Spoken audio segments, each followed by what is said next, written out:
Okay, this is William, and I'm talking about perceptions of safety on Greek life, and these are my friends, Mary and Taryn, who will be joining me. Okay, so before we begin, I want to provide a trigger warning. The content of this presentation may include discussions about sexual assault and other potentially distressing topics. If you feel that this may be upsetting or triggering for you, please don't hesitate to step out and take a moment for yourself. Your well-being is important, and I want to create a space where everyone can be comfortable. So my first statistic I'm going to talk about is the campus sexual assault study that found 19% of women were sexually assaulted during their enrollment in college. My second statistic is that another study examining sexual misconduct on 27 different college campuses found that 23.6% of female undergrad students experienced non-consensual sexual contact while enrolled in their universities. So the part one I'm going to talk about is sexual assault in Greek life. Greek-affiliated students are at a higher risk of sexual assault than their peers. Research indicates that sexual victimization occurs at increased rates during fraternity parties and after fraternity-sponsored functions in fraternity houses.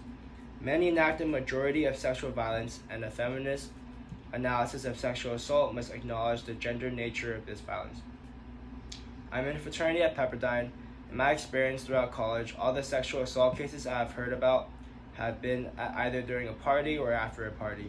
This is definitely a problem that occurs at Pepperdine. My fraternity takes this really seriously and makes it a top priority to create a safe space for anyone during any sort of activities.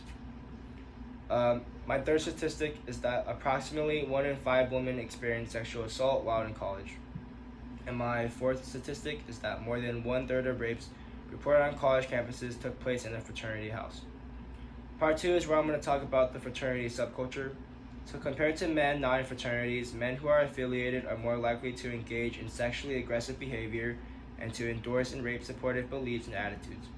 These findings suggest that fraternity subculture may be conducive to sexual violence against women, and that venues hosted by fraternities represent space of high risk for the perpetration of sexual assault. Fraternity culture is marked by hooking up, sexual competition among brothers, and collective disrespect amongst women. According to Dagwami Bubshe, a professor at Cornell, in order to change rape culture, men need to have a revolution of attitudes in the way they think about manhood. Socialist feminism argues that the unequal distribution of resources reinforces men's position of power and authority. This also reinforces the idea of a patriarchal society that discriminates against women. And then the next part is just my activity 1, which is the first discussion question, which is, have you ever had a friend or overheard someone in fraternity life talk about women disrespectfully? And what societal factors reinforce the way fraternity men talk about women? And how do these influences shape their behavior? Fraternities have deep historical roots where some of the earliest fraternities were exclusive to rich men to form connections, gain power, and achieve influence. Over time, this exclusivity may have evolved into a culture of privilege that can perpetuate attitudes of superiority, especially in relation to women and marginalized groups. I know at least at Pepperdine, being in a fraternity or sorority offers more opportunities to socialize, so this may suggest that men feel a sense of superiority by being in a fraternity here at school.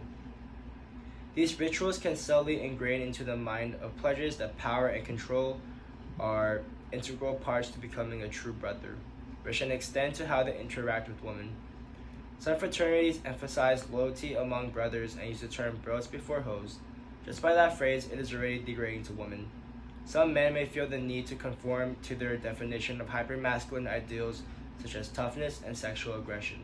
This would push men to focus and think about women as objects and something to be conquered instead of forming real, genuine relationships. Talking more about peer pressure, men in fraternities may feel pressured or scared to speak out on the objectification of women due to it being a norm within the organization. They might be scared that they will be made fun of and not accepted within the fraternity. Activity 2. Ultimately, I think the only way there will be considerable change in fraternities is if the men in those spaces make those changes. It's unlikely to come from rules or outside pressure. Do you agree or disagree with that? And if you agree that it's men that need to make those changes, how does it feel to A, either have that pressure on you if you're in a fraternity, or B, wait around for the change to finally happen? Part 3, I'm going to talk about why women do not report sexual assault at U.S. college campuses. From 220 female survivors of sexual assault, These were the most common reasons they did not report sexual assault. Phrases such as, I was afraid, I was too drunk, I was too ashamed to report, or I felt as if I would be blamed for putting myself in the situation. Cultural norms that hold victims accountable for sexual violence and allow for drinking to be used as an excuse creates a campus climate that negatively impacts the educational experience for many women. After sexual assault, women experience an array of physical and mental health problems, including depression, anxiety, and sleep problems. These reasons are too common of reasons that I have heard at Pepperdine University. I've heard of women being afraid to report their sexual assault case to Pepperdine because they fear of the backlash they would receive since they were very drunk when it happened. I've also heard of women being afraid to report their case because they were ashamed and didn't want the story to get out for the whole school to know, or didn't think that Pepperdine would fully attend to their case and that they would lose. Throughout my college career here at Pepperdine, I've heard the common consensus is that Pepperdine is horrible in their treatment towards Title IX cases.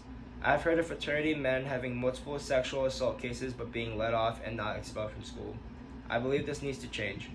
80% of survivors do not report the assault to university authorities, and evidence suggests universities may tend to underreport incidents to minimize the appearance of violence on campus.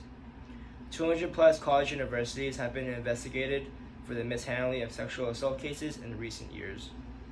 Given the problem of underreporting amongst college campuses, the statistics I just gave you may undermine the true number of sexual assault perpetrated amongst women. And my last discussion question we're going to end off on is, how can we foster a safe environment for women to report their sexual assault cases on college universities? Take Pepperdine, for example, who has a reputation for a dry campus university. Even with the Good Samaritan policy, why are women still afraid to report their cases? And we're done. Yay! Did you guys think the info was good? No, it was. Okay. Very Okay. just good job. Thank you.